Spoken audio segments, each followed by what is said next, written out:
5 things haters say about Michael Jordan. What's good, everybody? Welcome to Outside the Playbook. Today we're going to be starting a new series called 5 Things Haters Say, and this is going to take an unbiased look at players, coaches, teams, and organizations and talk about some of the biggest narratives surrounding them.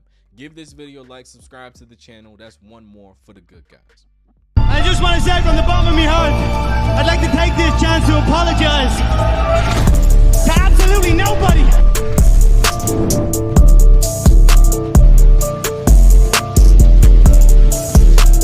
Number 5, Michael Jordan didn't face any real competition.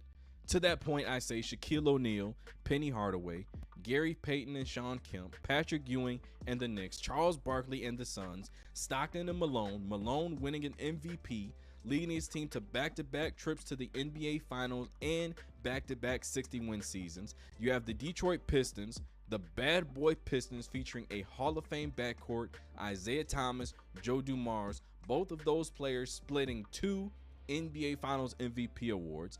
And you have to add in Dennis Rodman, Rick Mahorn, Bill Laimbeer, John Sally, Vinnie Johnson, Adrian Dantley, Chuck Daly at the helm that led this organization to being one of the best teams of all time. Not to mention Isaiah's favorite line, "We beat Michael, we beat Larry, and we beat Magic, and no other player in NBA history can say that they did that."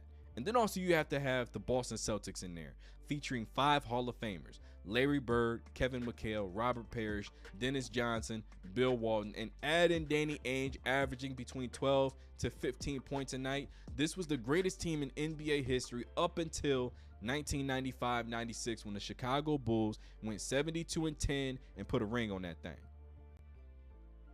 Number 4, Michael Jordan could not win without Scottie Pippen. Now, can't and wouldn't, multiple different scenarios we can take with this, but let's look at the facts. Michael Jordan only played 2.5 years before Scottie Pippen was drafted. In year 1, Rookie of the Year. In the MVP conversations, they ultimately lost to the Milwaukee Bucks in year 1 in the first round of the playoffs.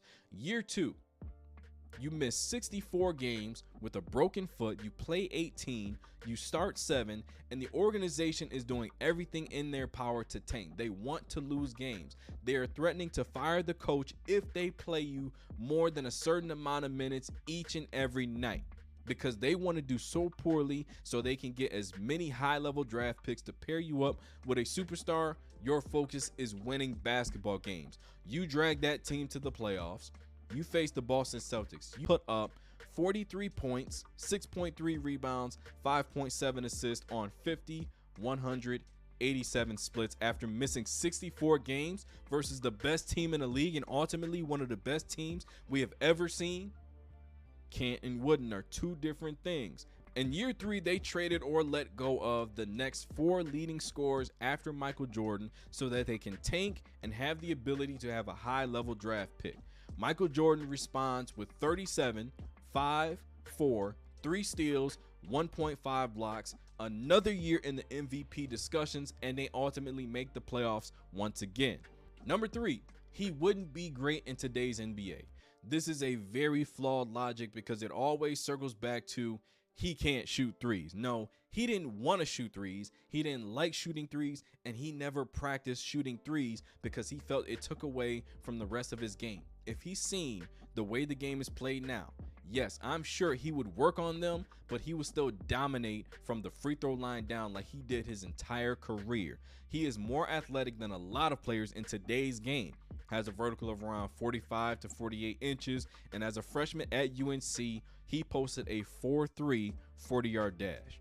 Shot an incredibly high percentage at the rim and mid-range to high post area. He can score off screens. He can do dribble handoffs, come off screens for catch and shoots, and in isolations, his change of directions was precise and cat quick.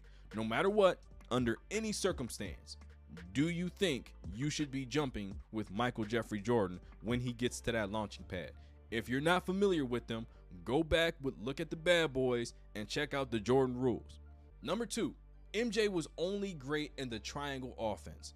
Without a triangle offense, much like the conversation surrounding Scottie Pippen, he might not have 6 championships. But people normally ask this as it pertains to another legendary number 23 and not for context.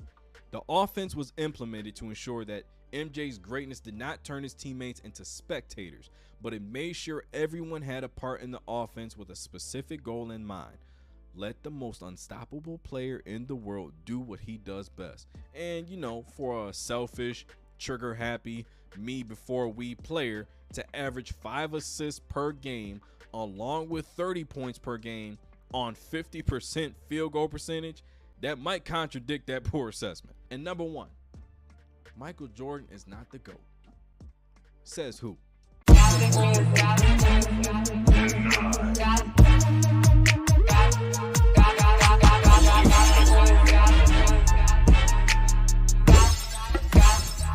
just want to say from the bottom of my heart, I'd like to take this chance to apologize to absolutely nobody.